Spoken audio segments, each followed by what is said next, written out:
Camerounaises, Camerounais, mes chers compatriotes, au cours de l'année qui s'achève, notre pays a été confronté à de nombreux défis. Certains d'entre eux procèdent d'un contexte international de plus en plus difficile. D'autres relèvent de contraintes purement internes, anciennes pour la plupart. Je voudrais d'entrée de jeu vous assurer que malgré cette conjoncture difficile, nous avons continué à faire face ensemble, comme la nation unie et soudée que nous avons toujours été, les yeux rivés vers un objectif, le seul qui importe, le progrès. Comme par le passé, la conjoncture internationale a pesé de manière notable sur notre situation interne. La persistance de la guerre dans l'Est de l'Europe a continué de perturber les circuits d'approvisionnement du marché mondial des produits de grande consommation. Les prix des denrées alimentaires et les cours des ressources énergétiques n'ont dès lors pas cessé d'augmenter, en même temps que se durcissaient les conditions d'accès au financement extérieur. La résurgence en octobre dernier du conflit israélo-palestinien a exacerbé les clivages au sein de la communauté internationale et accapare désormais son attention. Cette situation, comme il fallait s'y attendre, a eu des répercussions négatives sur notre pays. Elle a entraîné une augmentation généralisée des prix des produits de grande consommation et par conséquent du coût de la vie. Elle a également généré des pénuries diverses, y compris en ce qui concerne les produits pétroliers. Mes chers compatriotes, les difficultés que je viens d'évoquer n'ont en rien entamé ma détermination à œuvrer au bien-être des populations qui m'ont fait et continuent de me faire massivement confiance, loin s'en faut. Malgré le contexte défavorable, le gouvernement a, sous mon autorité, poursuivi son action avec une détermination accrue. Les efforts méritoires engagés après la pandémie du Covid-19 en vue de la reprise économique ont produit des résultats appréciables. La résilience de notre économie s'est confirmée. À preuve, notre taux de croissance a continué de progresser et est estimé à 3,9% en 2023, grâce notamment aux performances du secteur non pétrolier. Les mesures de soutien à la consommation mises en œuvre par le gouvernement ont permis de maîtriser l'inflation et de la stabiliser à environ 6,7%. L'exécution de multiples projets s'est poursuivie ou a été lancée dans différents domaines afin de répondre aux aspirations des populations et d'améliorer leur bien-être. Je voudrais m'attarder quelque peu sur les secteurs les plus sensibles. Le projet d'alimentation en eau potable de la ville de Yaoundé et ses environs à partir du fleuve Sanaga est quasiment achevé. Sa mise en service prochaine permettra de résorber substantiellement le déficit en eau potable de la ville de Yaoundé. Les études relatives au projet d'adduction d'eau potable à Douala et ses environs sont bien avancées. À terme, cette ville bénéficiera de 400 000 mètres cubes d'eau supplémentaires par jour. Par ailleurs, le gouvernement a engagé la remise à niveau des stations de production d'eau potable dans plusieurs villes secondaires, à l'instar de Tchang, Yabassi, Karoabula, etc. Les efforts nécessaires continueront d'être faits pour réhabiliter et étendre les réseaux de distribution de cette précieuse ressource à l'intérieur de nos villes et villages, afin de la rendre plus accessible aux ménages. Des avancées considérables ont également été enregistrées dans le secteur de l'électricité, en vue de résorber le déficit énergétique de notre pays. Environ 44 000 panneaux solaires couvrant 40% des besoins d'électricité dans nos 3 régions septentrionales ont été installés. Le barrage de Naktigal, d'une capacité de 420 MW, sera mis en service dans quelques jours. L'usine des pieds du barrage hydroélectrique de Lompanga sera également opérationnelle en 2024. Elle permettra d'accroître l'offre énergétique dans la ville de Bertoua et ses environs. Plusieurs autres projets d'ouvrages hydroélectriques sont également envisagés ou en train d'être lancés.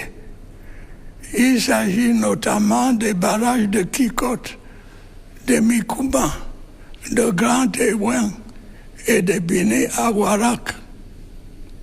À terme, la capacité installée de tous ces ouvrages va assurer à notre pays l'autosuffisance en matière d'énergie électrique.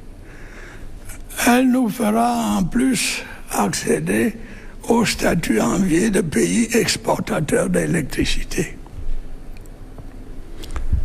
Mes chers compatriotes, je sais à quel point les coupures récurrentes d'eau et d'électricité impactent votre quotidien et perturbent vos activités. J'ai pu vous assurer que le gouvernement ne ménage aucun effort pour améliorer la situation dans ces secteurs névralgiques. J'ai prescrit à mes services de veiller auprès des administrations concernées à la célérité tant des procédures administratives que de la recherche des financements y afférents. Les mêmes instructions ont été données s'agissant de la nécessaire amélioration de la situation de nos infrastructures routières. Cette problématique, vous devez le savoir, est au centre de mes préoccupations. Les défis en la matière sont nombreux. L'insuffisance des ressources financières en étant l'un des plus aigus. Il me plaît toutefois de constater que dans ce secteur également, nous progressons inexorablement. Je me réjouis ainsi de ce qu'au cours de l'année qui s'achève, plus de 700 km de routes ont été bitumées ou réhabilitées sur toute l'étendue du territoire national. De nombreux ouvrages d'art ont également été construits à cette occasion. Les travaux de construction de la boucle de la Lequier, ainsi que des routes Kumba et Kondotiti et Babayou-Bamenda ont démarré et vont se poursuivre à un bon rythme. S'agissant de la route Bolva-Kribi, les négociations avec les bailleurs de fonds qui ont longtemps achoppé sur les questions environnementales sont finalement en train d'aboutir. Toutes les dispositions nécessaires seront prises pour que la construction de cette route, tant attendue par les populations concernées, démarre effectivement en 2024. J'ai récemment donné des instructions en vue de la réhabilitation de la route Gaoundéré-Garoua. Les négociations se poursuivent également avec nos partenaires financiers en vue de l'achèvement des travaux de construction de la route Mora-Dabanga-Kousseri et de la réhabilitation des routes Edé-Akribi et Douala-Bafoussam. La réfection des voiries urbaines se poursuit dans les villes de Maroua et de Ngaoundéré. Le programme y afférent va s'étendre à d'autres capitales régionales. Les projets autoroutiers ne seront pas en reste au cours de l'année qui s'annonce, avec notamment le démarrage de la construction de la section urbaine de l'autoroute Yaoundé-Simalène et celui de la phase 2 de l'autoroute Yaoundé-Douala. En outre, face à la dégradation de la situation en la matière, j'ai prescrit au gouvernement de trouver en urgence une solution pérenne au problème du ramassage des ordures ménagères dans nos villes, en collaboration avec les communes et les communautés urbaines. Camerounaises, Camerounais, mes chers compatriotes, au cours des dernières semaines, vous avez été confrontés à une pénurie de produits pétroliers qui vous a causé de nombreux désagréments. Pour faire face à cette situation, j'ai prescrit au gouvernement des mesures urgentes permettant d'assurer l'approvisionnement continu du marché. Les difficultés du secteur sont toutefois plus larges et plus complexes.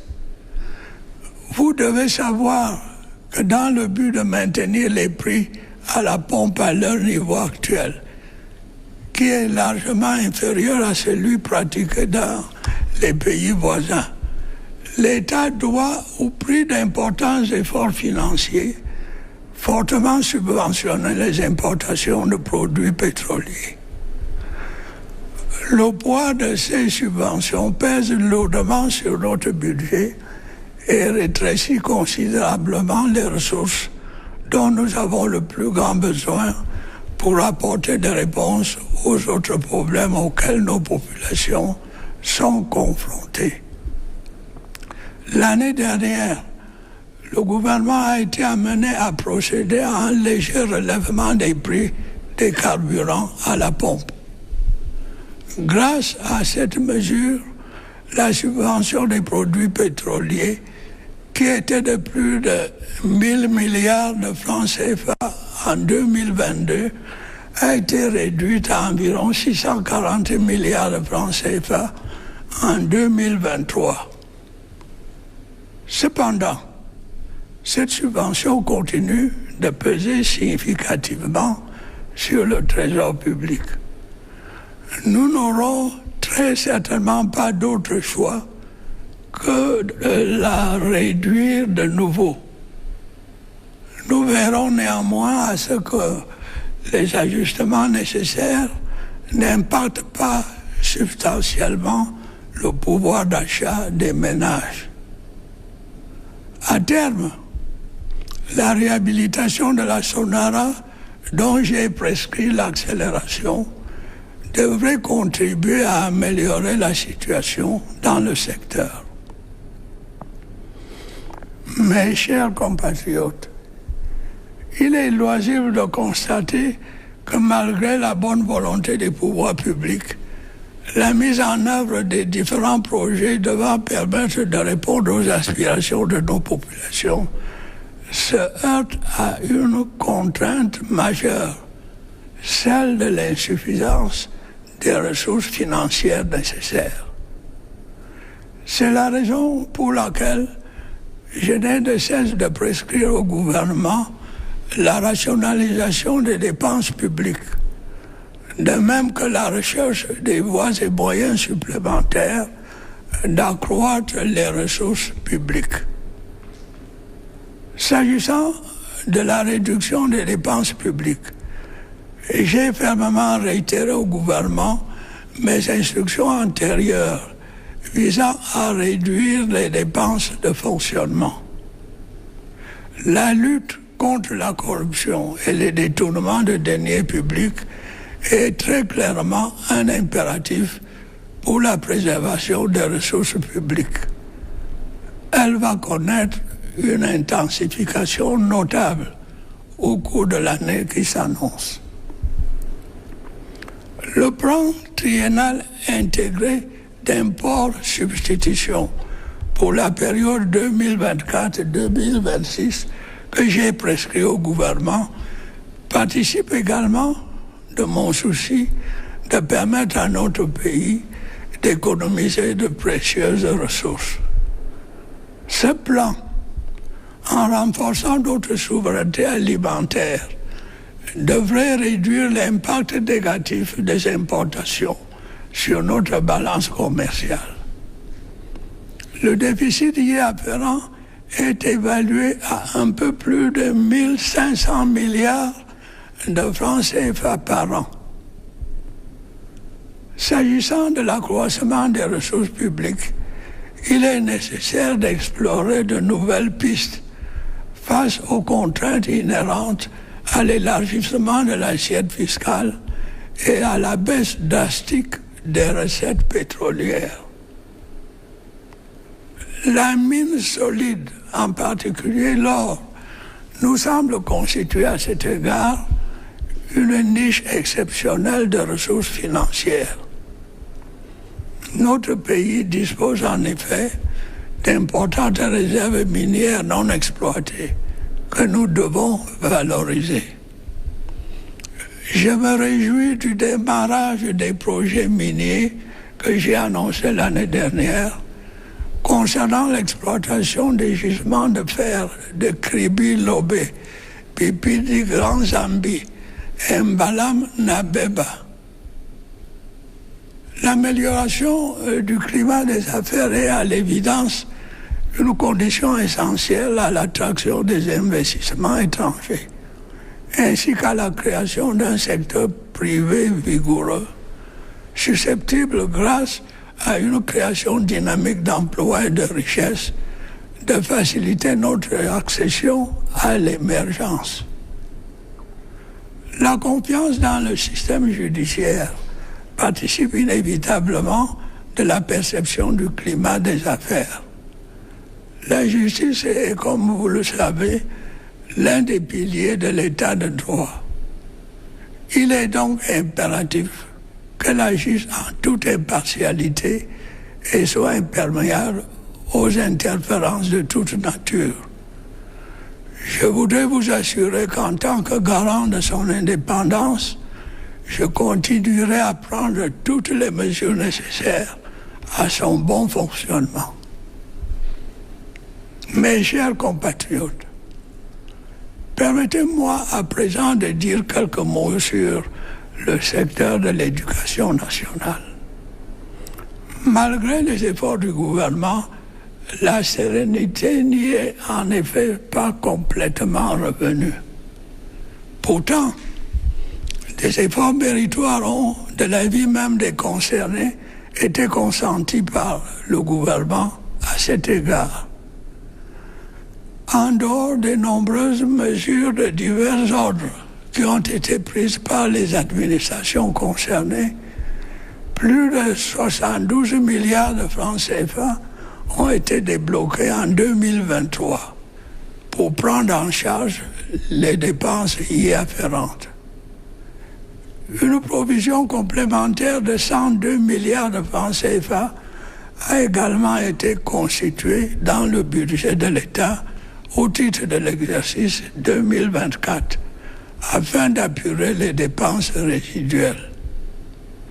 Il sera dès lors difficilement admissible que l'éducation de nos enfants continue d'être prise en otage par une frange d'enseignants dont les motivations réelles semblent s'écarter des objectifs affichés. Je voudrais être clair à cet égard. Autant je suis soucieux de voir les enseignants bénéficier des conditions appropriées pour l'exercice de leur noble métier, autant je suis intransigeant pour le respect du droit à l'éducation de notre jeunesse. Des mesures fermes vont à cet égard être prises pour veiller à ce que nos enfants ne se retrouvent pas victimes d'une éducation au rabais. Un dialogue constructif se poursuivra par ailleurs avec les syndicats reconnus pour progresser sereinement vers la prise en compte des aspirations et des préoccupations des enseignants.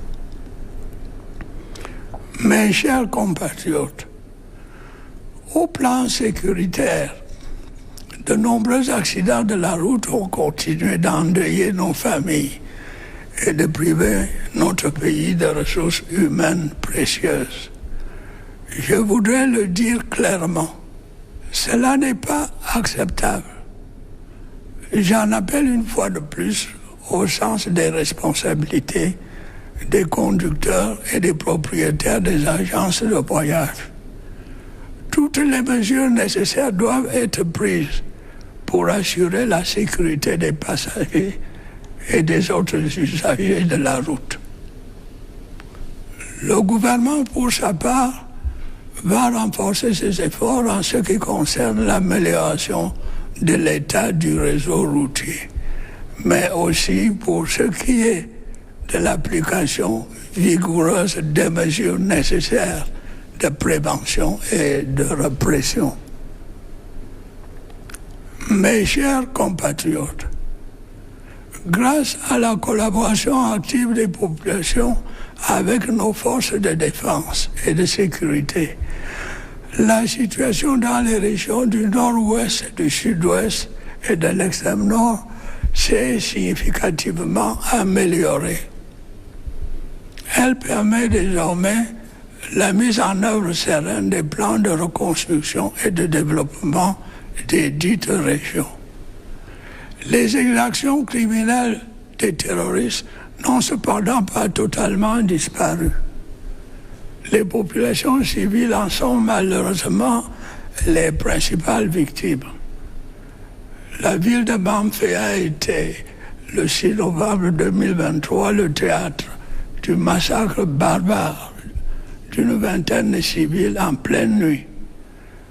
Je condamne avec la dernière énergie de telles atrocités qui défient la raison et qu'aucune cause ne saurait justifier. J'encourage nos concitoyens des régions en proie au terrorisme à continuer de collaborer avec les forces de défense et de sécurité, dont je salue la bravoure et le professionnalisme. Et je réitère à l'endroit des groupes armés mon appel à déposer les armes et à rejoindre les centres de désarmement, de démobilisation et de réintégration. Je note avec satisfaction qu'un nombre croissant de ces combattants a effectivement répondu à cet appel ces dernières semaines. Quant à ceux qui persistent dans la voie criminelle, qu'il s'agisse du terrorisme ou du grand banditisme, le sort qui les attend n'est pas enviable. Ils doivent savoir que notre volonté inébranlable d'assurer la sécurité de nos concitoyens ne faiblira pas. Camerounais, mes chers compatriotes, dans quelques semaines, nos chers lions indomptables participeront à la 34e édition de la Coupe d'Afrique des Nations de football qui se déroulera en Côte d'Ivoire. Je voudrais, en votre nom à tous, leur prodiguer tous nos encouragements et leur demander de défendre, comme par le passé, le drapeau de leur pays avec bravoure et honneur. Je vous souhaite à toutes et à tous une bonne et heureuse année 2024. Vive la République, vive le Cameroun.